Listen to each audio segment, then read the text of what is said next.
그러니까 왜 황희찬 선수 안 뽑힌지 모르겠는데 사실 황희찬 선수도 뛰었잖아요. 그래서 교체로 나서고 있는데 왜 그러세요? 진짜 오늘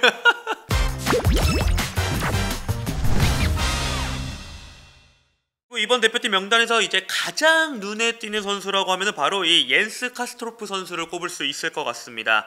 2025년 8월 12일부로 독일 축구협회에서 대한민국 축구협회로 이제 소속이 변경이 확정이 되면서 9월 A매치 명단에 발탁이 되었는데요. 사실 이 카스토르프 이전에 혼혈 선수들이 성인 대표팀에 발탁한 사례가 있었습니다. 1998년 프랑스 월드컵 대표팀 명단에 뽑혔었던 장대일 선수도 있었었고요. 현재 안산 그리너스에서 활약을 하고 있는 강수일 선수 또한 혼혈 선수로서 대표팀에 뽑혔던 경험이 있습니다. 그리고 여자 대표팀으로는 현재 KC 유진페어 선수가 또 활약을 하고 있고요. 카스토르프 선수는 이제 독일에서 태어났다는 차이점이 있습니다. 그렇기 때문에 이번 발탁은 남자 대표팀 역사상 최초로 해외 출생 혼혈 선수가 이름을 올린 굉장히 의미가 있는 기록으로 남게 되었다고 합니다. 2003년 출생으로 독일인 아버지와 한국인 어머니 사이에서 독일 듀셀도르프에서 태어난 선수이고요. 일단 유스팀 같은 경우는 포르투나 듀셀도르프 그리고 FC 쾰른에서 활약을 하면서 유스 시절을 보냈습니다. 성인팀 같은 경우에는 FC 쾰른에서 활약을 했지만은 1군 경기는 데뷔를 하지 못했었고요. 쾰른 이제 2군 팀에서 활약을 하다가 FC 니른베르크로 임대 이적 후 활약을 합니다. 거기서 이제 꾸준히 활약한 후에 FC 니른베르크로 완전 이적을 하게 됐고요. 2023년 7월부터 2025년 6월까지 활약을 하다가 드디어 분데스리가 메넨글라트바흐로 이적을 했고 포칼컵과 리그컵 후반 교체 투입이 되면서 독일 1부 리그 데뷔를 성공한 선수가 되었습니다. 카스토르프 선수 같은 경우는 독일 U17세 대표팀, 그리고 U18세 대표팀, U19세 대표팀, U20세 대표팀, 그리고 U21세 대표팀까지 독일의 모든 연령별 대표팀을 두루 거칠 정도로 굉장히 재능적으로는 인정을 받았던 선수고요. 이 재능 있는 선수가 대표팀에 합류하게 됐을 때 과연 어떤 룰을 좀 부여를 받고 어떤 포지션에서 활약을 할까라는 게 굉장히 궁금한 부분인데, 카스토르프 선수 같은 경우에는 6번 롤과 8번 룰을 소화를 할 수 있는 선수입니다. 이 선수의 가장 큰 장점이라고 하면은 역시 많은 활동량과 그리고 터프한 수비력을 뽑을 수 있겠는데요. 지난 시즌 이제 독일 2부에서 수비 지표를 봤을 때 90분당 2.3회 태클, 그리고 1.08회의 인터셉트, 그리고 1.17회의 클리어링을 기록하면서 수비 상황에서도 굉장히 꾸준한 모습, 안정적인 모습을 잘 보여줬고요. 패스적인 부분에서도 굉장히 눈에 띄었었습니다. 2부 리그에서 지난 시즌에 도움 3개를 기록하면서 경기당 약 37.6회의 패스를 시도를 했고 성공률은 78.9%로 굉장히 준수한 모습을 보여줬는데요. 특히 경기마다 평균 1.26회의 키패스 능력을 보여주면서 인상적이고 준수한 활약을 펼친 카스토르프 선수라고 할 수 있겠습니다. 만약 이 카스토르프 선수가 황인범 선수와 나란히 출전을 한다고 했을 때 4-1-3-1 포메이션에서 투볼란치를 선다고 가정을 했을 때 6번 위치에서 수비적인 균형을 맡아주는 역할을 맡게 될 거라는 생각이 들고요. 그렇게 되면 이제 황인범 선수가 조금 더 한 칸 전진해서 8번 룰을 부여받으면서 공격 전개 부분, 그리고 올라가서 슈팅 부분이라던가 키패스 능력을 더 보여주면서 마무리에 집중을 한다라면은 카스토르프 선수 같은 경우에는 후방에서 상대 압박을 차단하고 그리고 세컨드 볼을 회수를 하면서 빌드업에서의 안정적인 출발점을 제공하는 역할을 할 수 있다고 생각이 듭니다. 독일 시스템에서 배운 전술적인 이해도 그리고 경기 템포 조절 능력으로 대표팀 중원에서의 좀 새로운 색깔을 입힐 수 있는 부분이 좀 긍정적인 부분이지 않을까라는 생각이 있습니다. 자, 그러면은 여기서 이제 또 한 가지 더 궁금한 점이 있는데요.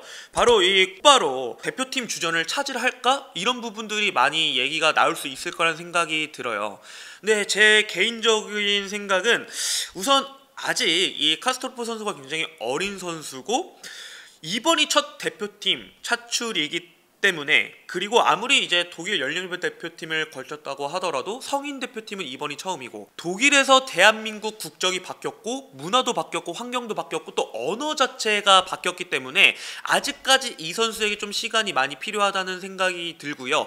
가장 중요한 부분은 이제 월드컵이 한 1년도 남지 않았습니다. 그렇기 때문에 홍명보 감독 구상이 어느 정도 됐을 거라는 제 개인적인 생각이 있거든요. 그렇기 때문에 이 선수가 당장 주전을 차지한다라기보다는 주전 경쟁에 조금 더 빠르게 합류할 자원이라고 평가를 하면 좋을 것 같습니다. 지금 당장보다는 좀 장기적으로 봤을 때 이 카스토르프 선수가 분데스리가에서도 꾸준히 경기에 출전을 하고 그러면서 대표팀에 꾸준히 차출이 되면서 경기에 나선다라면은 국제 무대 경험도 더 쌓으면서 실력적으로 더 많이 늘린다라면은 아무래도 기성용 선수 이후에 대한민국 대표팀 3선 자리에서 핵심 선수로 성장할 수 있을 것 같다라는 생각이 있습니다. 다른 선수들이랑 비교했을 때 카스트로프 선수가 어떤 경쟁력을 갖고 있는지 좀 이야기해 주셔도 좋을 것 같아요. 지금 제가 대표팀 경기를 봤을 때 3선에서 부족한 부분이 수비력이라고 생각이 들어요. 굉장히 조금 더 타이트하고 바짝바짝 붙어줘야 될 때 그러지 못하면서 상대에게 빈 공간을 내주게 되고, 그렇게 되면서 계속해서 좀 상대 미드필더 선수들이라던가 전반 자원들이 앞으로 돌아서게끔 놔두게 되면서 좀 뭐 킬패스가 들어간다라든지 아니면 드리블 돌파가 허용이 된다든지 이런 문제점이 계속해서 발생을 하고 있는데, 앞서 말씀드렸지만 카스토르프 선수 같은 경우에는 터프한 수비가 굉장히 장점인 선수입니다. 몇 경기 이렇게 봤을 때는 이 선수는 굉장히 돌아서지 못하게끔 타이트한 수비, 그리고 이 선수가 또 물론 막 키가 막 190 몇 센치 막 이런 선수는 아니지만은 그래도 탄탄한 신체 조건을 가지고 있거든요. 몸싸움도 밀리지 않고 태클 부분, 인터셉트 부분에서 굉장히 좋은 모습을 보여주고 있기 때문에 뭐 지금 박용우 선수라던가 그리고 지금 뭐 대표팀에 합류를 하지 않았지만 예전에 과거로 돌아봤을 때 좀 정우영 선수 이런 선수들보다는 아직까지 경험은 좀 떨어지지만은 그래도 수비적인 부분에 있어서는 이 선수들보다 조금 더 나은 모습을 보여주지 않을까 생각이 있습니다. 그러니까 옛날 대표팀 좀 더 돌아봤을 때 약간 김남일 선수와 좀 유사한 스타일이지 않을까 생각이 들어요. 여쭤보려고 그랬는데 카스트로프 선수의 컴패리즌이 어떻게 되는지 좀 궁금해요. 제가 앞서 말씀드렸지만은 좀 제가 생각했을 때 좀 김남일 선수와 좀 유사하지 않을까라는 생각이 있고요. 어떤 부분이 좀 비슷하냐고 생각을 해봤을 때는 역시 수비적인 부분. 이 선수가 더 성장이 잘 된다라면은 사실 이 선수가 미드필더뿐만 아니라 이제 사이드 어택커, 그러니까 풀백 자리도 소화가 가능한 선수입니다.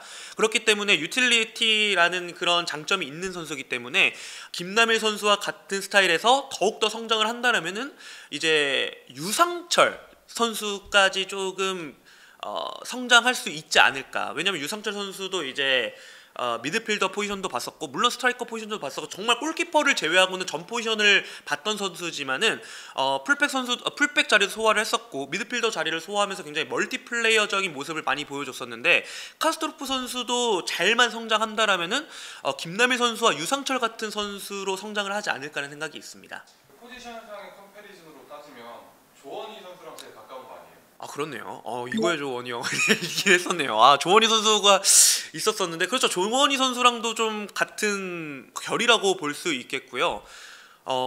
왜 제가 조원희 선수가 생각이 안 나는지 모르겠는데 그러면 투영 미드필더와 풀백 자리를 같이 겸용해서 뛰었던 선수들이 몇몇이 있는데 예를 들어 조원희 선수라든지 박주호 선수라든지 이런 선수들이 있는데 실제로 원래 이제 풀백 포지션에서 뛰어봤던 경험으로 생각을 해보시면 왜 이런 선수들이 각광을 받고 주목을 받고 있는지도 좀 궁금합니다. 수비형 미드필더의 기본이 물론 뭐 패싱 능력이라던가 뭐 활동량 이런 부분도 있지만은 아무래도 제가 봤을 땐 수비력이 된다라는 부분 때문에 풀백까지 소화를 가능하다는 부분이 있고요. 거기에 더해 이제 활동량까지, 이제 미드필더 포지션을 보는 선수들이 굉장히 활동량이 많이 가져가야 되고 풀백을 보는 선수들 또한 활동량이 굉장히 많이 가져가야 된다는 공통점이 있습니다. 또 풀백을 보는 선수들이 이제 또 빌드업적인 능력이 되는 선수들이 있다 보니까 대표적으로 이제 말씀을 해주셨던 박주호 선수라든지 그리고 조원희 선수라든지 그리고 이제 울산 HDS 뛰고 있는 고승범 선수 또한 이제 수비형 미드필더와 이제 풀백 자리를 번갈아 가면서 소화를 하고 있습니다.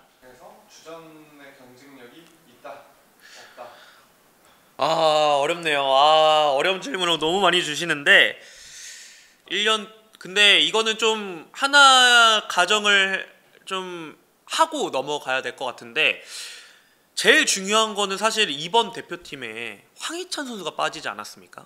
황희찬 선수가 빠진 이유 중에 하나가 지금 많이 거론이 되고 있는 부분이 출전 시간 문제예요. 그러니까 1년 뒤에도 이제 어떻게 보면은 카스트로프 선수가 이번 분데스리가 이 독일에서 1부 리그 시즌을 얼마만큼 많은 경기에 꾸준히 출전하느냐가 중요할 것 같고요. 그러면서 자신의 능력을 계속해서 보여주면서 대표팀에도 얼마나 꾸준히 선발되고 선발이 될 때마다 경기에 나설 수 있느냐가 가장 중요할 것 같습니다. 만약에 이런 조건들이 다 충족이 되었을 때는 1년 후에는 정말 이 카스토프 선수도 대한민국 대표팀에 적응을 잘하고 자신감이 올라오면서 충분히 주전 경쟁할 수 있지 않을까 생각이 듭니다.